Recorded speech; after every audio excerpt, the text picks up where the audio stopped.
I used to believe that peace came from control, from keeping everything exactly the way I wanted it to be. I clung to people, plans, and outcomes as if letting go meant losing everything that mattered.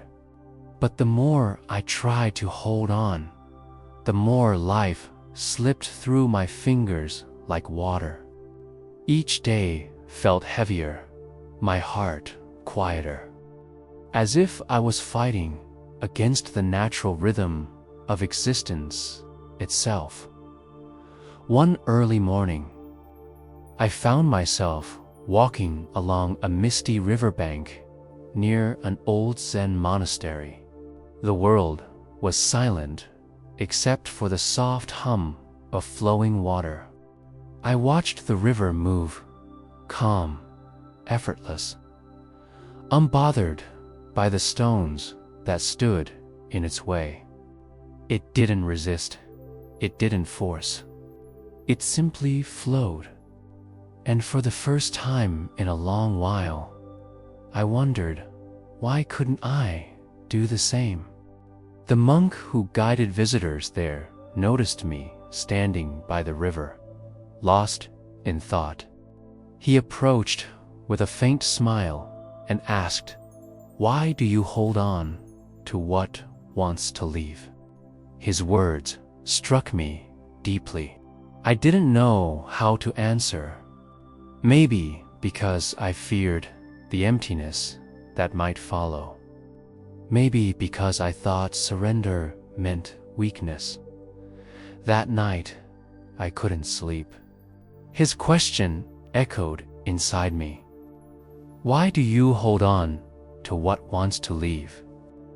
I realized how tightly I'd been gripping life, expectations, regrets, people, even my own idea of who I was supposed to be. It was as if I had been swimming upstream for years, exhausting myself just to stay where I thought I should be. As the dawn broke, I sat outside and watched the first rays of sunlight touch the mountains. The air felt lighter, almost as if the world was whispering, "Let go. You don't have to fight anymore." For a moment, I closed my eyes and took a deep breath. Something within me softened. I didn't know what was coming next, but I felt a strange peace in not knowing. That was the beginning, the first time I sensed the truth hidden in the rhythm of the river. The truth that would change my life when you let go. Life begins to flow. The next morning, I decided to stay longer at the monastery. Something about that place, the stillness of the air, the calm faces of the monks, the quiet rhythm of bells echoing through the valley, pulled me toward it. It felt as if the world had slowed down there, as if every breath carried a hidden lesson. The old monk who had spoken to me by the river introduced himself as Master Kenji. His voice was soft but carried an unmistakable weight, the kind that made silence feel sacred. He asked if I would join him for morning tea. We sat beneath a cherry blossom tree, petals falling slowly like fragments of time. The tea was simple, warm, slightly bitter. I didn't know what to say, but he spoke first. "You seem to be at war with something you cannot name," he said. I looked at him, surprised, but also strangely relieved, because he was right. I had been fighting against life itself, trying to make everything bend to my will. I just want to stop feeling lost, I admitted. Everything I try to hold on to seems to disappear. People, plans, even peace. He smiled gently. Peace doesn't leave you, he said. You leave peace every time you resist what is. His words sank deep, like pebbles dropping into still water. He told me a story about a disciple who once tried to catch the reflection of the moon in a lake. The disciple kept reaching into the water, but each time his hands disturbed the surface, the reflection vanished. The more he tried to grasp it, Kenji said, the more he lost it, until one day, exhausted, he simply sat still. And there, in his stillness, the moon returned, clear, undisturbed. I stared at the tea, realizing that I'd been doing the same. I'd been reaching into life, desperate to hold its reflection, never understanding that the beauty I sought only appeared when I stopped trying to control it. That day, Kenji asked me to help with a simple task, carrying buckets of water from the stream to the monastery garden. It seemed meaningless, but I agreed. The buckets were heavy, the path uneven. With each step, I could feel my impatience rise. I wanted to finish quickly, to move on to something that felt important. Kenji, however, walked slowly behind me, his pace unhurried, his expression calm. When I set the buckets down, panting, he said softly, "You carry your thoughts the same way, rushing, straining, believing peace will come only when the work is done." He pointed to the garden we had just watered. But peace is not at the end of your effort. It's in the space between each breath, between each drop that falls from the bucket. I stood there, silent. The sound of dripping water seemed suddenly louder, clearer. It was as if every drop whispered something ancient and kind. Slowed down. Let go. That evening, as the sun melted behind the mountains, I joined the monks for meditation. We sat in a circle, eyes closed, breathing in rhythm. At first, my mind was restless. Thoughts came like waves, memories of failures, of people I'd lost, of futures I couldn't control. Each thought demanded attention, and I found myself gripping them as tightly as ever. Then I remember Kenji's story, the disciple and the moon. What if I stopped reaching?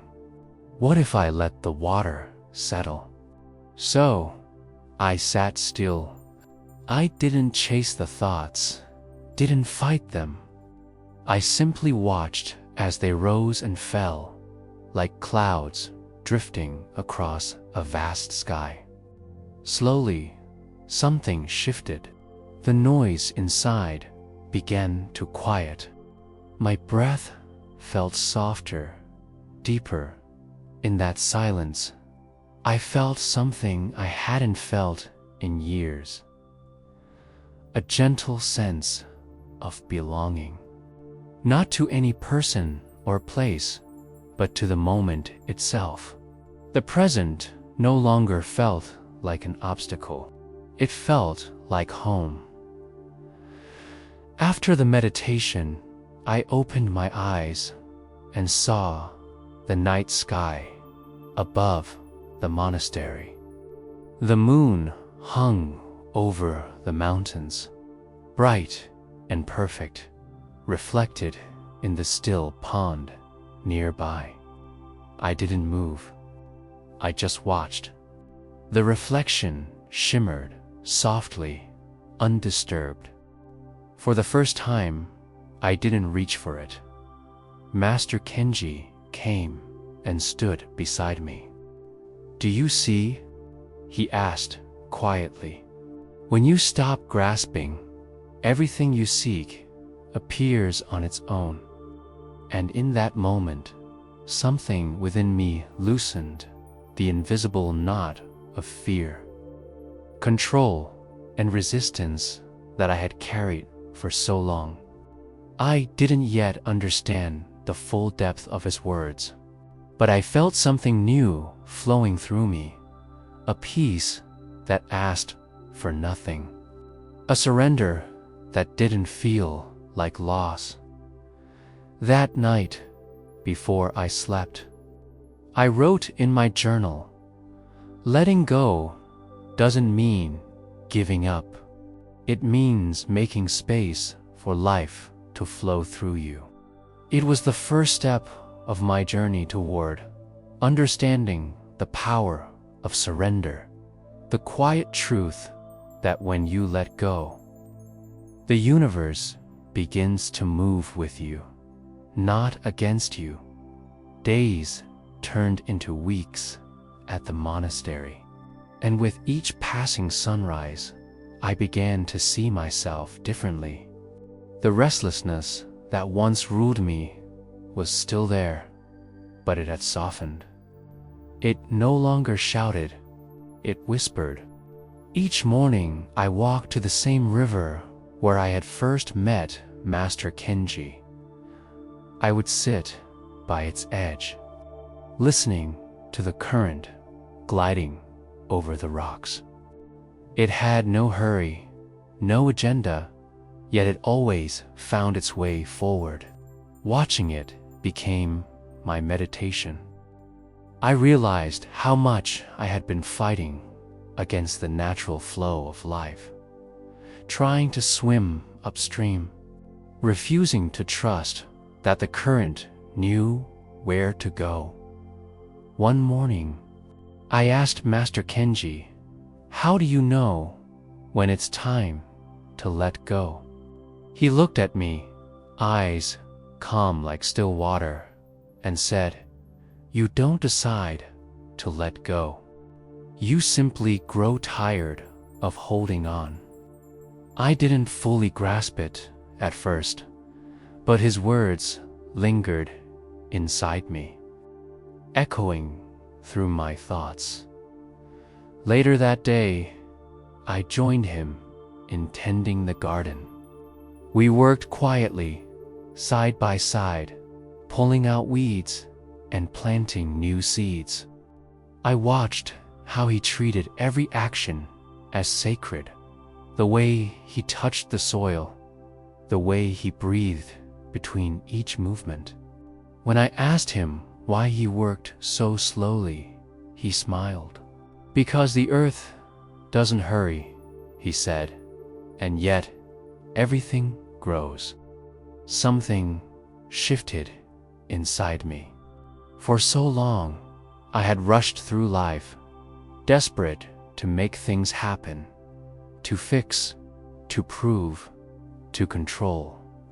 But watching Kenji, I saw what true peace looked like. It wasn't about escaping the world.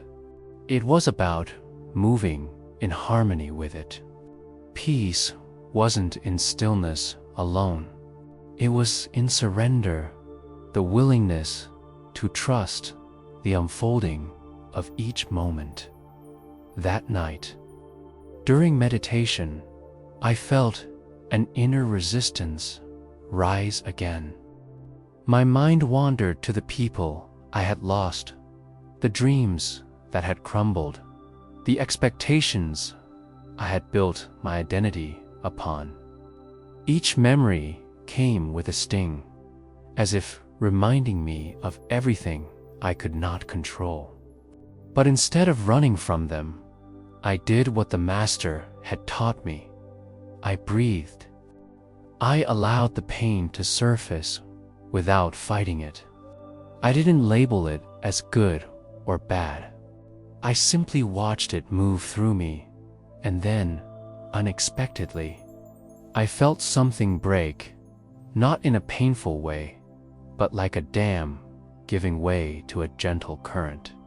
My tears began to fall silently, and with each one, I felt lighter. It was as if the years of struggle, guilt, and fear were finally dissolving. For the first time, I wasn't trying to fix my emotions or bury them under reason. I was letting them flow. In that moment, I understood what Kenji meant. Letting go wasn't an act of will. It was an act of love. Love for myself, for life, for the impermanence that connects everything. To let go was to say, it's okay that I don't know where this path leads. It's okay to trust what I cannot see. The next morning, I woke before dawn and walked to the highest point near the monastery. The world below was still dark, the sky painted in shades of deep blue. As the first rays of sunlight touched the horizon, I felt a calm I had never known before. I realized that life didn't need my control. It only needed my openness. The same way the river flowed without effort, I too could move through life without resistance. I sat there for a long time, breathing in the cool air, feeling the soft pulse of the world around me. Every sound, the wind through the trees, the distant call of a bird, the quiet rhythm of my own heartbeat felt alive, connected. I wasn't separate from any of it. For the first time, I didn't feel small or lost. I felt vast, infinite, like I belonged to everything, and everything belonged to me. When I returned, Master Kenji was waiting. He looked at me and simply nodded, as if he already knew what had changed. "You've stopped fighting the river," he said softly. I smiled, because it was true. I had stopped fighting. From that day on, every simple act, washing a bowl, sweeping the floor, lighting a candle, became a reminder of surrender. I learned that peace isn't something you find at the end of struggle. It's what rises when the struggle ends on its own. You don't have to chase it. You only have to stop resisting the moment you're in. Sometimes I still feel fear of loss, uncertainty, change. But now, instead of tightening my grip, I breathe into it. I let it exist, and slowly it passes, because everything does. That's the truth the river taught me, the truth the Master helped me see. Nothing stays, and that's why everything is beautiful. And in that gentle acceptance, I found my freedom, not from life, but within it.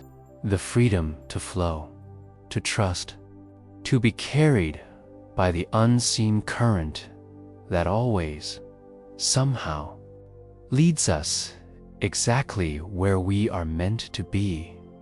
As days passed, I began to understand that the journey of letting go was not about abandoning life, was about embracing it more deeply. In the monastery, life was lived in its simplest form, yet every action carried profound meaning. The monks taught me that the essence of Zen is not in escaping the world, but in being fully awake within it. To surrender, in their way of seeing, is not to give up, is to see clearly that control is an illusion, and that peace blooms only when we stop resisting what is. Master Kenji often spoke of the Buddha's teaching on impermanence. Everything changes, he would remind us, the seasons, our emotions, our bodies, our attachments.